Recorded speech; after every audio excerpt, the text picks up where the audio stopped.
ML, 2018, directed by Benedict Meek Jr., psychological horror tungkol sa martial law nostalgia. Isang estudyante na padpad sa bahay ng retired colonel na magpapakita daw ng disiplina pero torture pala. Ang violence dito ay hindi history lesson lang. Pinapakita nito kung paano pinapamana at pinapanatili ang authoritarian mindset sa bagong henerasyon. Claustrophobic shots at harsh lighting make the abuse inescapable.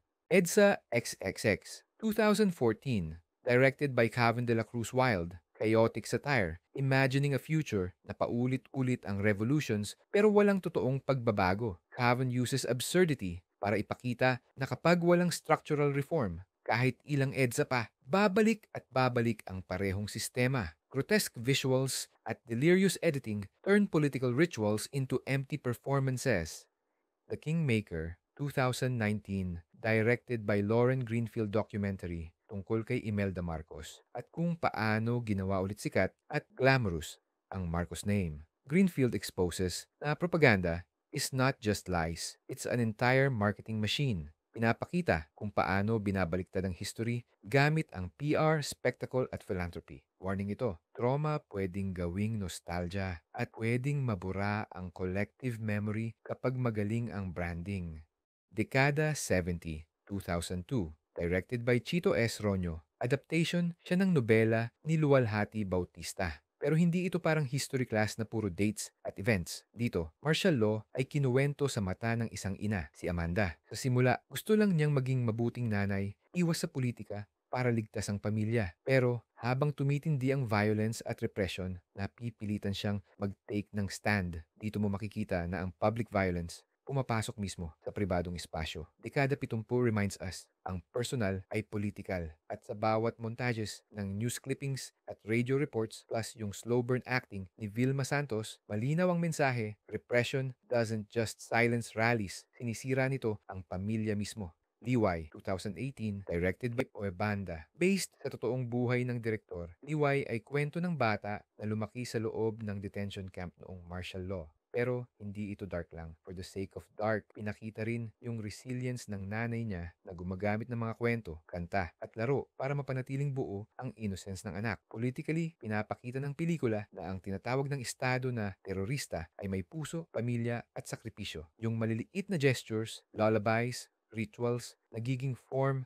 ng resistance. Dito, ang imahinasyon ay sandata. Birdshot 2016, directed by Mikhail Red sa surface, simpleng kaso lang ng batang babae na nakabaril ng Philippine Eagle. Pero layered ito, crime thriller at allegory sa parehong panahon. Yung eagle, symbol siya ng national heritage at innocence na pinapatay, hindi lang ng bala, kundi ng systemic violence. Dalawa ang track, guilt ng bata at awakening ng rookie cop na nalulunod sa corruption. Sa dulo, makikita mo na ang simpleng trigger, pagpatay sa isang agila, ay parallel sa pagpatay sa moralidad ng institutions. Metro Manila, 2013, directed by Sean Ellis, isang migrant family mula probinsya na umaasa sa mas magandang buhay sa Maynila. Pero imbis na opportunity, napasok sila sa web ng urban corruption. Ang lungsod, parang predator, kinukuha lahat sa iyo hanggang wala nang natitira. Makikita mo ang transformation mula simpleng pag-asa, papunta sa moral compromise, tapos sa tragedy. Hindi moral failure ng character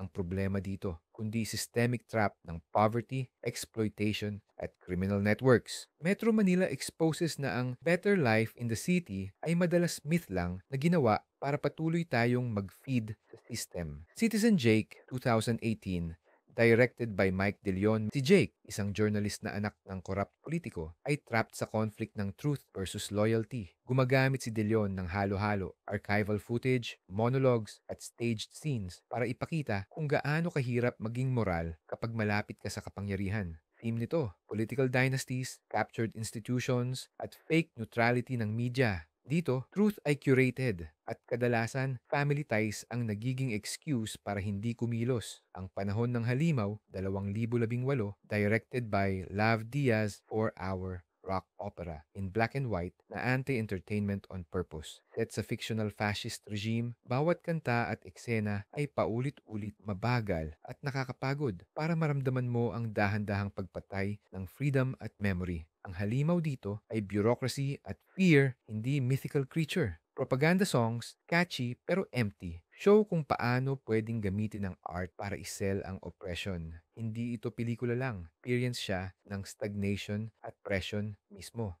Patay na si Jesus, 2016, directed by Victor Villanueva road movie na sobrang probinsyano sa humor pero matalim sa social observation. Jessa, single mom from Cebu, takes her kids on a trip to Dumaguete para sa libing ng ex-husband niya at along the way, lumalabas lahat ng dysfunction, petty conflicts at unspoken truths ng pamilya. The road becomes a map of modern Filipino life, OFW dreams, political posters sa baryo at poverty tourism sa mga tourist stop. Cinematically, Villanueva blends slapstick with pathos, making the laughs a Trojan horse for commentary about how Filipino families cope, not by fixing problems, but by surviving them together, kahit messy. Kung may nakalimutan pa kami, i-comment mo lang sa baba.